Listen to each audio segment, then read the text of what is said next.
Tuesday afternoon, I was hunched over my desk, tweaking the final render for the studio internship, when the new email popped up. Subject line: Invitation to interview architectural designer position. Sender: one of the top firms in New York, the kind every architecture student dreams about. Bigger than Gensler or SOM, the name that gets whispered like it's sacred. I clicked it open, skimmed the body. They'd seen my portfolio through a recommendation from my thesis advisor, and they were flying me to Manhattan for an in-person interview next week. 3 days, airfare and hotel on them. This wasn't a courtesy email. This was the kind of break that could rewrite an entire career. I sat frozen, hands still on the mouse, eyes locked on the screen. My heart was pounding. Not pure excitement, but a messy cocktail of thrill, terror, and a sharp, twisting ache when I thought of Miles. New York, over 3,000 miles from Seattle. The city that never sleeps, skyscrapers scraping the sky, fast-track promotions, starting salary double anything I could pull here. My parents would lose their minds with joy. They'd always pictured me at a big firm, on the East Coast, prestige and stability wrapped in one package. Don't waste your time in Seattle forever, son, Dad had said more than once. Architecture's a serious profession, not street art. But then my mind went straight to Miles.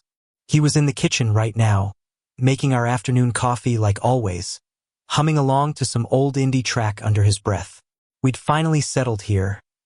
Tiny apartment, shared bills, quiet nights working side by side, mornings when he wrapped his arms around me from behind while I scrolled my phone. If I took this interview, if I got the offer, what then? Long distance? One of us uprooting everything? The thought made my stomach lurch. I closed the email, shut the laptop, and walked into the kitchen. Miles turned, that big easy grin lighting up when he saw me. You done already? Want a cup? I tried to smile back. Felt forced. Nah, just needed a break. He clocked it instantly. Miles always knew when something was off. He switched off the coffee maker, stepped over, and set both hands on my shoulders. What's going on? Talk to me. I shook my head. Nothing. Just tired. He didn't push. Just pulled me into a light hug, pressed a kiss to my hair. Then rest. I'll make your coffee. Come sit with me. We ended up on the couch, shoulders touching. He told me about the new article he was working on. Something about urban architecture in Seattle, inspired by sketches I'd left lying around. I nodded, listened, but my brain was miles away. Every time he laughed, every time his fingers brushed mine, the same question looped. If I go to New York, who's he gonna smile at like that? Who's gonna wait up when he comes home late, wrap their arms around him when he's exhausted? Who's going to listen to every small detail of his day, even the boring ones? That night we lay in bed, lights off, only the street lamp glow leaking through the curtains. Miles spooned me from behind like always, chin tucked over my shoulder. He whispered into the dark. You've been off all day. If something's up, you can tell me. Don't carry it alone. I stayed quiet, not because I was mad, because saying it out loud would make everything real. I was terrified he'd say, go. You deserve it. I was terrified he wouldn't say it, that he'd look hurt instead. Both possibilities felt like knives. I rolled over so we were face to face in the shadows. If I got a chance to go somewhere for a while, what would you think? He was quiet for a beat. Then his fingers threaded through my hair, voice low and steady. If it's a good opportunity for you, I'd back you. But you gotta give me more than that. Where? How long?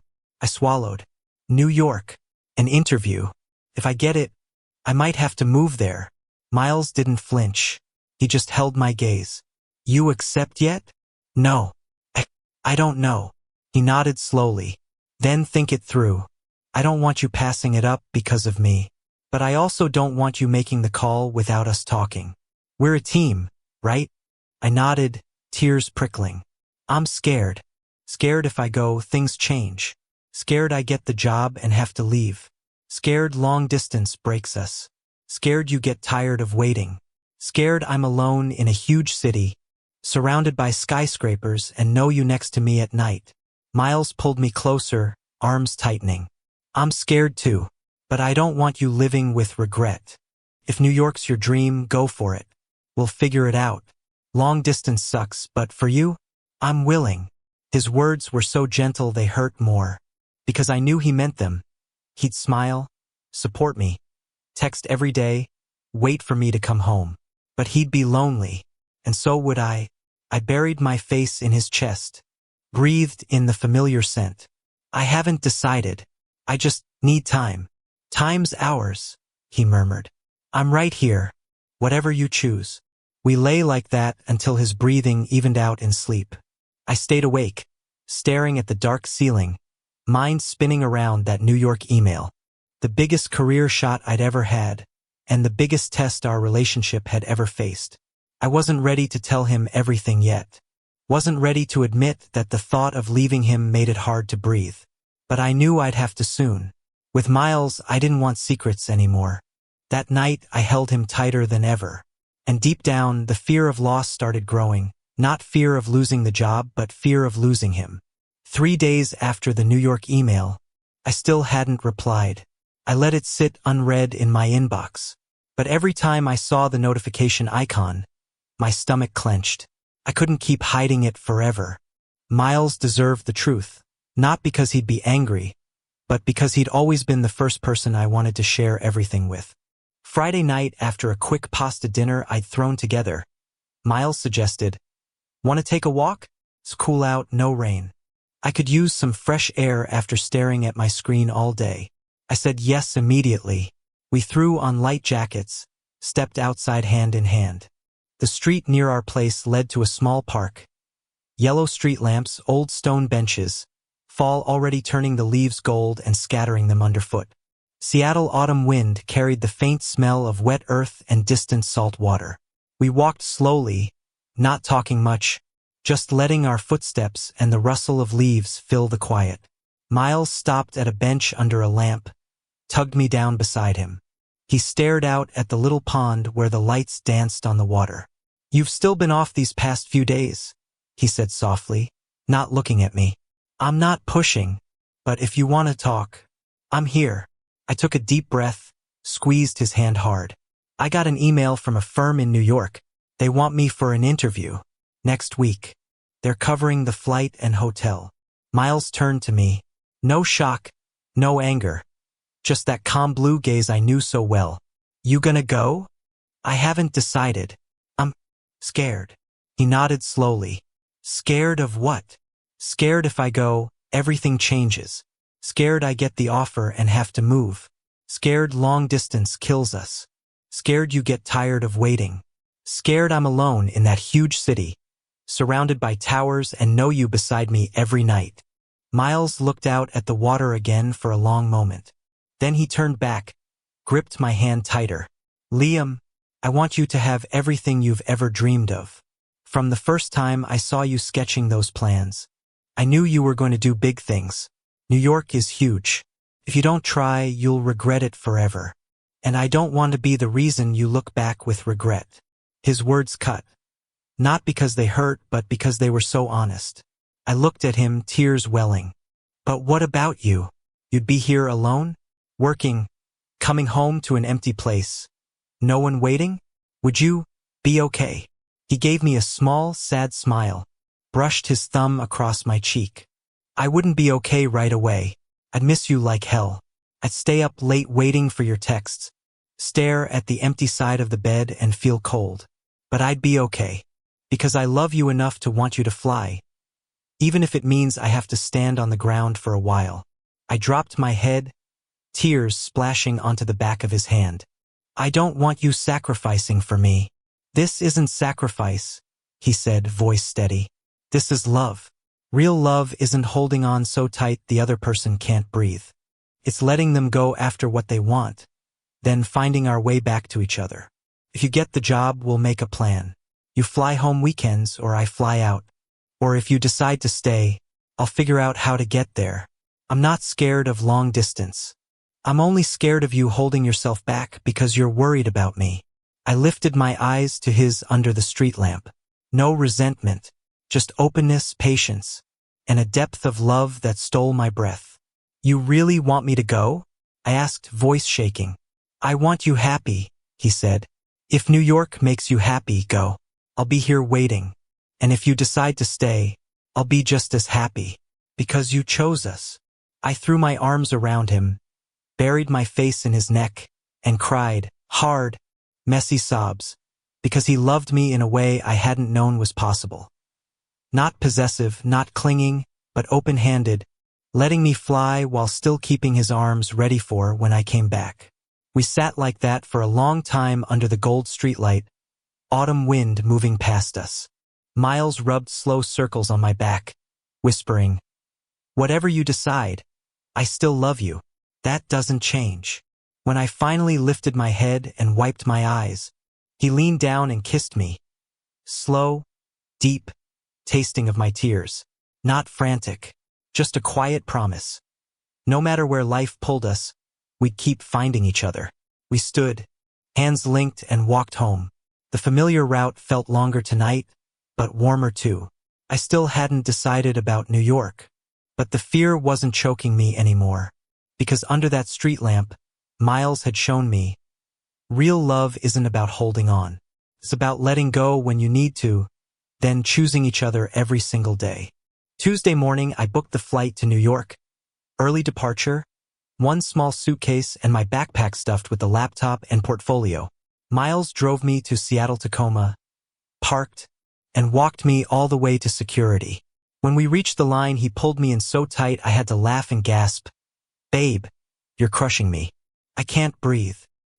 He loosened his grip just enough to look at me, that familiar grin flickering but not quite reaching his eyes.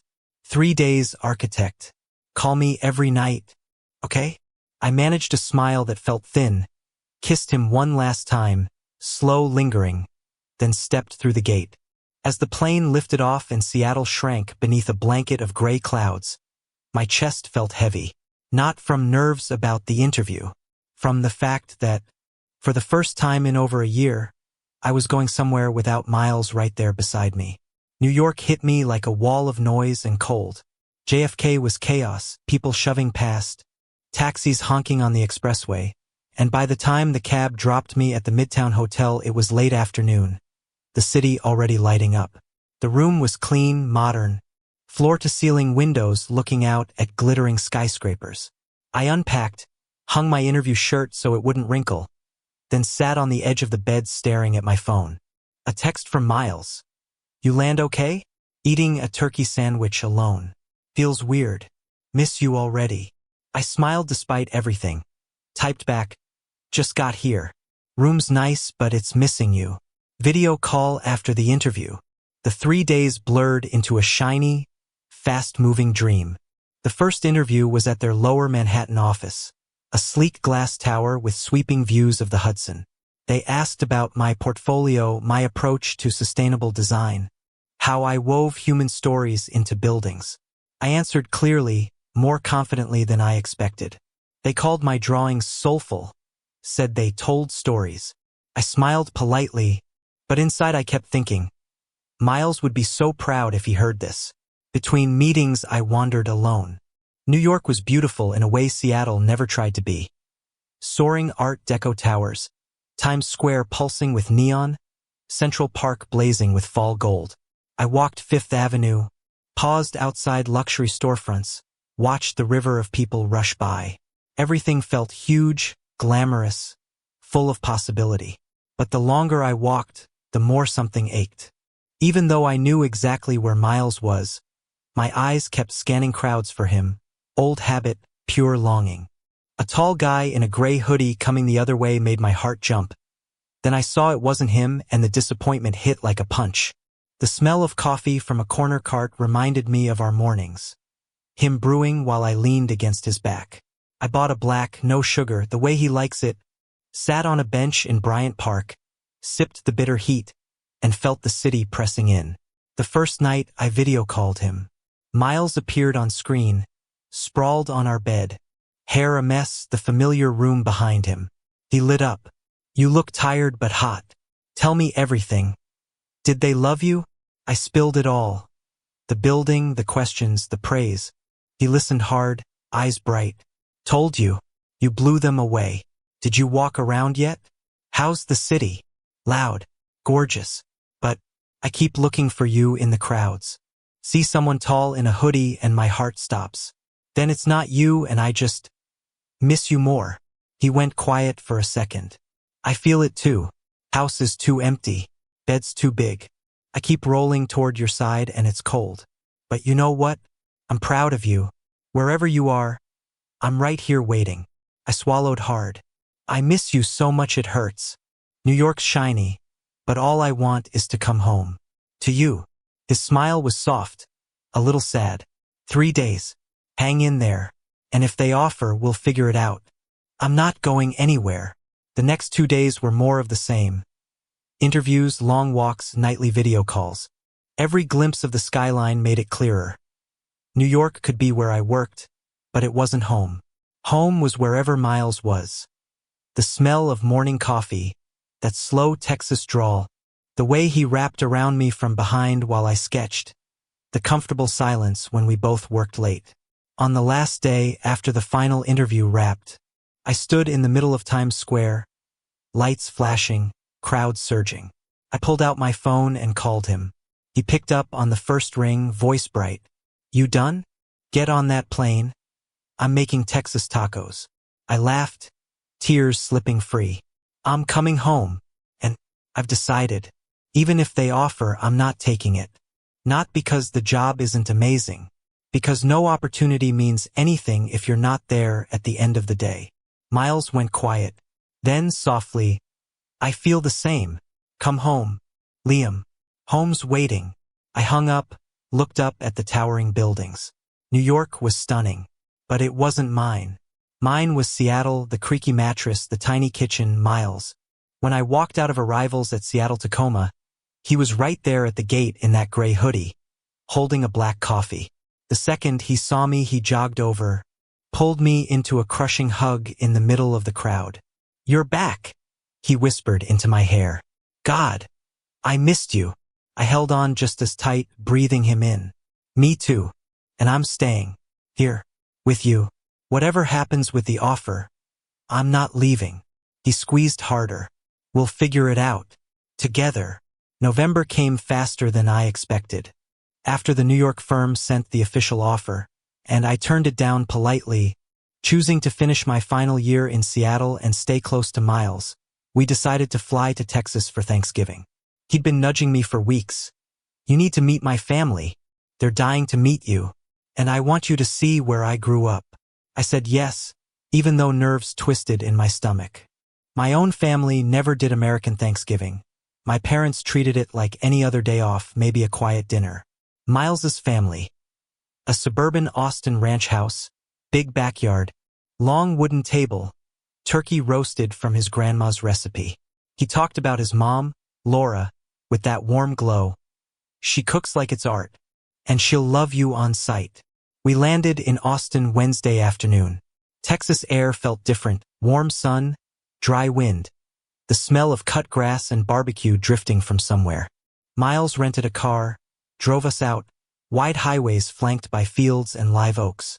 He played old country on the stereo, sang along softly, hand resting on mine. You nervous? He asked.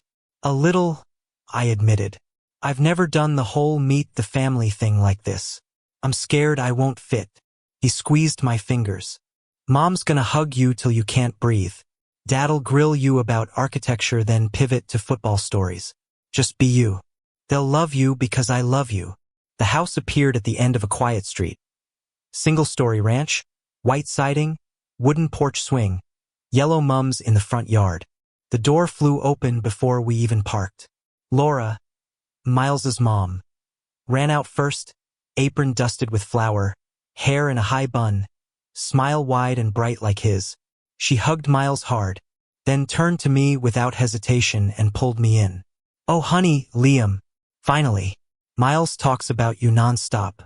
Come in, it's getting chilly.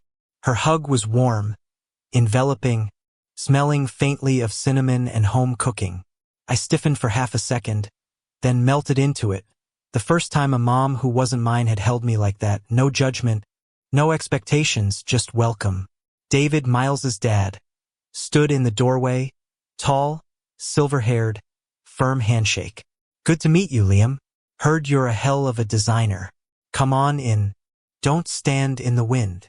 Inside smelled like roasted turkey and sage. The dining table was already set. Checkered cloth, candles, cornbread, salads. Emma, Miles's 16-year-old sister, barreled in, hugged her brother, then beamed at me. Liam, you're way cuter in person. Will you design me a house someday? Dinner was loud, warm, easy. Laura asked about Seattle, my work, my sketches, no probing about why I didn't take New York, no lecture on stability. Just, do you like turkey? It's Grandma's old recipe. Hope it's okay. I ate, listened, and slowly settled.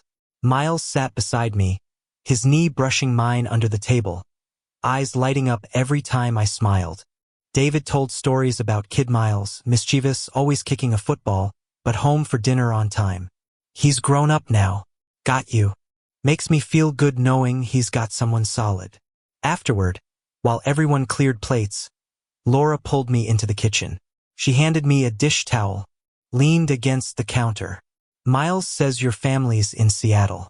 Strict, right? I nodded, voice low. High expectations. Big firm, stability.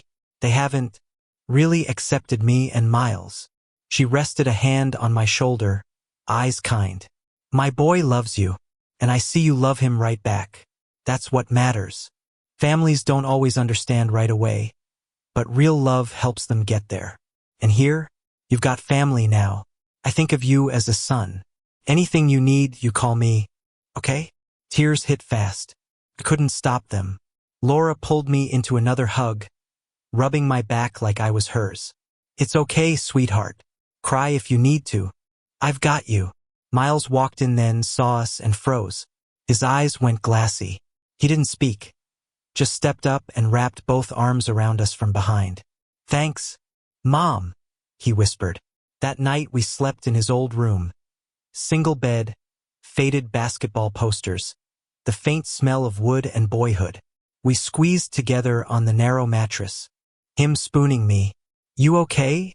He asked softly. More than okay, I whispered. Your mom. She got to me. I love your whole family. Not just you. He kissed the back of my neck. And I love all of you. Even the parts you've never shown anyone else. I turned in his arms, looked into his eyes in the dark. Thank you for bringing me here. He smiled, kissed me gently. Thank you for coming. That Thanksgiving night, in a warm Texas house, I understood. Family isn't only blood. It's the place you're loved without strings, held without fear of judgment. And I finally felt like I belonged somewhere like that. Not because of buildings or success, but because of love. Because Miles didn't just give me his heart. He gave me a family too.